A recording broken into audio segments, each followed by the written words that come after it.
Con esto, Nacho, nos venías escuchando. Además, primero quiero saber tu opinión sobre lo que ocurrió ayer. Bueno, primero sobre estas declaraciones, creo que más que detenerse en el particular vocero, esta es la agencia de noticias de este gobierno, por eso quieren cerrar Telam, ¿no? Sobran los ejemplos. Sobre esa línea de la teoría como punto de partida, no hubiéramos tenido un Lula y no tendríamos 8 millones de familias negras con primer egresado universitario, no hubiéramos tenido Evo y hubiéramos tenido una patria plurinacional que seguiría representada por un presidente que hablara en inglés. La verdad que desde acá todo mi respeto, mi solidaridad, mi admiración a Nati Saracho desde siempre. Es tragicómico que a nombre del combate contra la casta este gobierno haya tenido la semana pasada en el foco de sus cañones a Fernanda Miño, que debe ser la única funcionaria del gobierno anterior que vive en la Villa La Cava, y esta semana Nati Saracho, que debe ser la única diputada de la historia que vive en Villa Fiorito. Curiosa manera de enfrentar a la casta, ¿no? Claro, interesante lo que mencionás, porque ni siquiera es que le tiran por la cabeza un te hiciste rica hablando en nombre de los pobres. No, lo que le dicen es, sos pobre, no deberías estar acá directamente. Digo, ¿eso cómo se toma en el barrio? De alguna manera... Lamentablemente fue tomado de forma natural durante muchísimos años, tal vez no en el barrio, pero sí en los sectores mayoritarios de nuestra sociedad. ¿Cuántas villeras y villeros conocías en los paneles de televisión antes que estuviera Pitu Salvatierra en este canal? Cero. ¿Cuántas villeras y villeros en las plataformas partidarias antes que Nati Saracho o Fernanda Miño dieran ese paso? En los tribunales de la justicia, en las cátedras de la universidad. Entonces no sé si de nuestro lado están los que más han leído, pero tal vez podemos recomendar alguno que otro que ha caído en nuestras manos. Hay un texto que se llama Pedagogía del Oprimido, de Paulo Freire, que habla precisamente de lo inoportuno de utilizar solamente esa variable para analizar la idoneidad de cualquiera en cualquier área en la que se quiera desarrollar. Claro. ¿Y sentís que instalan ese odio? Te lo digo en la calle, en el recorrido que tenés vos, desde un sector de la sociedad con los que menos tienen. Sí, me parece que es una manera de reforzar la arenga permanente que hacen a un modelo que intentan desarrollar poniéndonos a jugar solamente en la maqueta de la balanza fiscal. Parece que todo se redujera a una ecuación y nos invitan a discutir permanentemente el equilibrio o el déficit en función de si va a bajar o no la inflación de los precios que nos preocupa a todos, sí, desconociendo, desatendiendo la inflación del desempleo, la inflación del sufrimiento, como si en realidad el problema fuera achicar el número y no ampliar el acceso, como si tuviéramos un problema financiero y no un problema humanitario. La verdad que él esgrime en sus argumentos, en el punteo general que hace en el discurso del viernes, una serie de observaciones al modelo de la democracia representativa, al funcionamiento de los gobiernos en general y al último gobierno en particular, montado sobre un enojo que muchas y muchos compartimos, respecto de cierta ineficiencia, respecto de cierta corruptela, Ahora, que vos tengas mucho enojo no quiere decir que vos tengas alguna solución.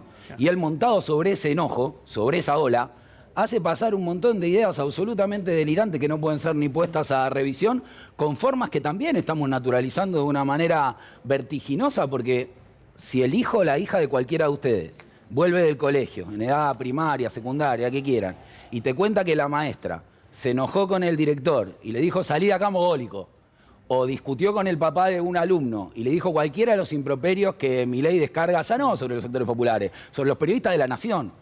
Bueno, de mínima se arma un quilombo y de mínima te comes un sumario. Sí. Acá estamos hablando del rol pedagógico exponencial que tiene la figura presidencial, aún a sus propias huestes, a su propia juventud. ¿Cuál es el modelo de construcción política que están proponiendo, además del odio visceral, además de despotricar y prender el ventilador para todos lados? Hay algo ahí que necesariamente nos obliga a nosotros a parar la pelota, a hacer contacto con aquellos que lo votaron, con aquellos que están montados sobre ese legítimo enojo, y empezar a desasnar un poquito toda esa pelota de furia. Porque la verdad que esto no es cierto que ese enojo a última instancia de cualquier modo te va a favorecer a vos. Con estos niveles de recesión la verdad que el Estado va a recaudar más por más que sigan ajustando y sacando motosierra diestra y siniestra. Entonces hay que recuperar un poco la humildad y la humanidad que nos conecte, por ejemplo, con las 760 familias que están sosteniendo ahora una campa en Bolívar al 500, al que ojalá se puedan acercar de manera genuina, salteando a todos estos operadores de cuarta, quien sea que esté descreído de qué es lo que se está defendiendo ahí, para conocer a trabajadores que están hace décadas, que pusieron el hombro. Yo Yo fui trabajador de Telam en la gestión pasada, renuncié a las 3 semanas, denuncié que no me habían dejado publicar algo que yo quería y quienes defendieron mi posición, que era la verdad que estaban atravesando las cocineras de los barrios populares, exigiendo que se la pusiera como prioridad a la hora de la vacuna, fueron las trabajadoras y los trabajadores de Telam que están ahí, no el directorio que cambia con cada gobierno. Entonces vos podés decir, era ineficiente la empresa. Pero si vos tenés un jugador que es ineficiente, le pedís que entrene más. O cambialo, cambiás el poné método. otro, claro. No le amputás las piernas. No, claro. Es un disparate. Es interesante esto de contar. Yo recuerdo muy bien el reclamo de las cocineras, que entiendo que es un reclamo que nunca se escuchó. Digo, hoy los comedores no tienen ni comida directamente, menos aún van a tener un reconocimiento a las mujeres que ahí ponen el cuerpo y revuelven la olla, ¿no?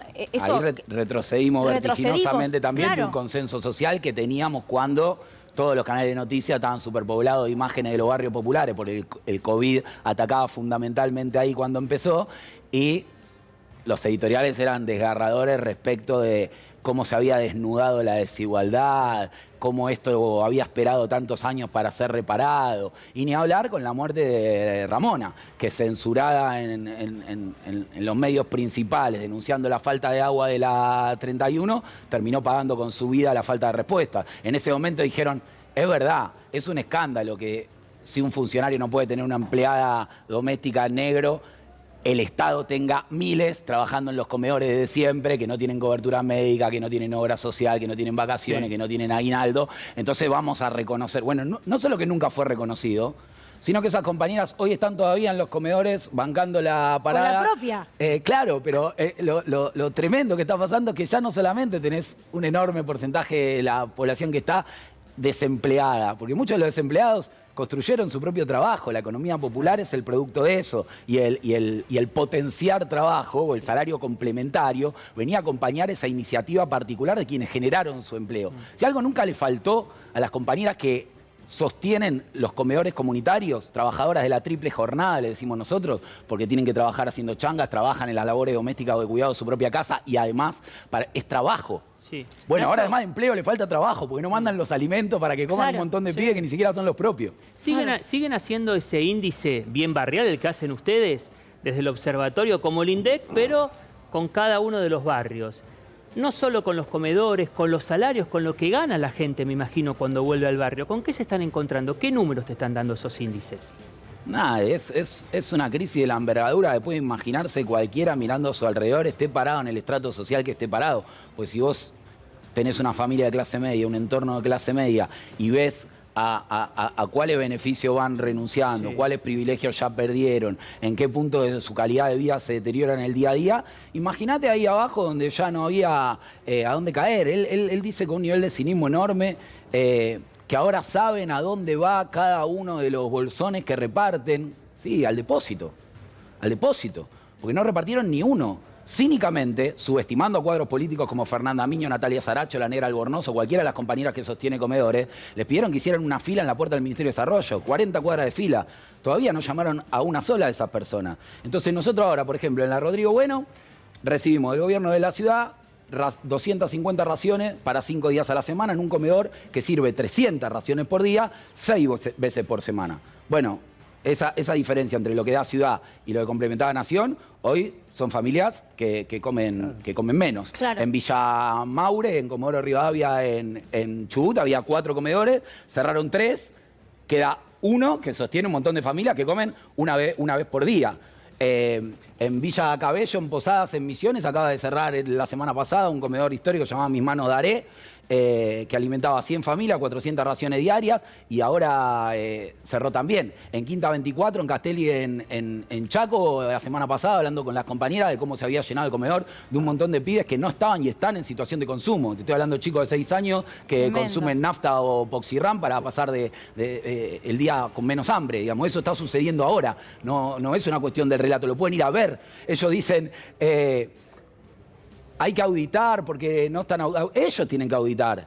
Ellos son el Estado. Hay 45.000 comedores y dice que auditaron 4.500. Necesitas más gente entonces, no menos gente en el Estado para hacer lo que el Estado tiene que hacer, que es garantizar de mínima el derecho a la vida y a la supervivencia. Esa es la realidad de los comedores hoy. Claro. Nacho, antes de despedirte, ¿querés cerrar con algo? ¿Tenés algún mensaje, algo?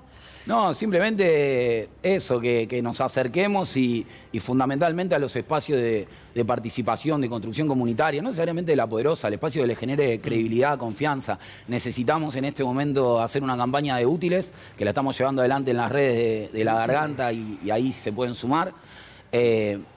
Porque la situación es dramática, porque tenemos compañeras que no cobraron el retroactivo de la AUH de diciembre porque no podían pagar el ciber, mientras Marra nos dice que cierre Claro. Telam, que total nos vamos a comunicar por Twitter. Que cierran las oficinas de atención primaria también, ¿no? Twitter debe ser el único lugar donde efectivamente erradicaron la pobreza hace rato, porque hay que tener datos todo el tiempo y porque maneja un nivel de crueldad que los barrios populares no necesitan. Y lo último, invitar a participar efectivamente en los barrios. Esto puede ser dando un espacio de apoyo escolar, acompañando alguna de las cooperativas, pero fundamentalmente estando en contacto con la realidad, no a través de estos intermediarios. Se viene el 24 de marzo, una marcha única, un punto que a nosotros nos reencuentra con 30.000 compañeras y compañeros detenidos desaparecidos, no de su condición de detenidos o desaparecidos, sino de su condición de compañeras y compañeros que hacían lo que muchas y muchos de nosotros hacemos, lo que las compañeras de los comedores hacen, tejiendo red de cuidado, organización comunitaria y lazo de solidaridad. De eso se trata de entender a los 30.000 vivos de verdad. Bien. Gracias, Nacho, por haber a ustedes. venido.